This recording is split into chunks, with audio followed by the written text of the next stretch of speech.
The Battle of Pelekanon, also known by its Latinized form, Battle of Pelekanon, occurred on June 10–11, 1329 between an expeditionary force by the Byzantines led by Andronicus III and an Ottoman army led by Orhan I. The Byzantine army was defeated, with no further attempt made at relieving the cities in Anatolia under Ottoman siege. Clash and outcome. By the accession of Andronicus in 1328, the imperial territories in Anatolia had dramatically shrunk from almost all of the west of modern Turkey 40 years earlier to a few scattered outposts along the Aegean Sea and a small core province around Nicomedia within about 150 kilometers of the capital city Constantinople. Recently the Turks had captured the important city of Prusa in Bithynia. Andronicus decided to relieve the important besieged cities of Nicomedia and Nicaea and hopefully restore the frontier to a stable position. Together with the Grand Domestic John Cantacuzene, Andronicus led an army of about 4,000 men, which was the greatest he could muster along the Sea of Marmara towards Nicomedia. At Pelekanon, a Turkish army led by Orhan I had encamped on the hills to gain a strategic advantage and blocked the road to Nicomedia. On the 10th of June, Orhan sent 300 cavalry archers downhill to lure the Byzantines onto the hills, but these were driven off by the Byzantines,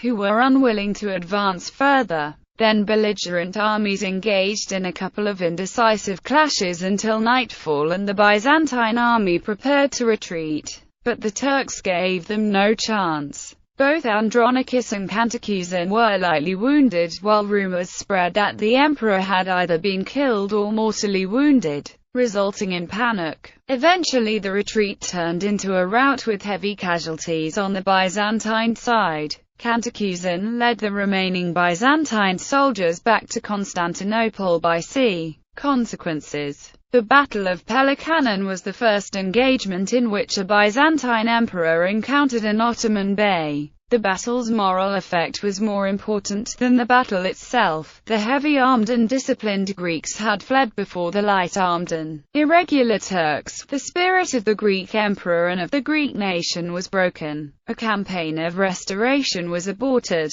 Never again did a Byzantine army attempt to regain territory in Asia. The former imperial capitals of Nicomedia and Nicaea were not relieved and the maintenance of imperial control across the Bosphorus was no longer tenable. The Ottomans conquered Nicaea in 1331 and Nicomedia in 1337, thus building up a strong base from which they eventually swept away the Byzantine Empire as a whole. The inhabitants of Nicaea and Nicomedia were quickly and willingly incorporated into the growing Ottoman nation, and many of them had already embraced Islam in 1340. With the capture of these cities and the annexation of the Beylik of Karati in 1336, the Ottomans had completed their conquest of Bithynia and the northwestern corner of Anatolia.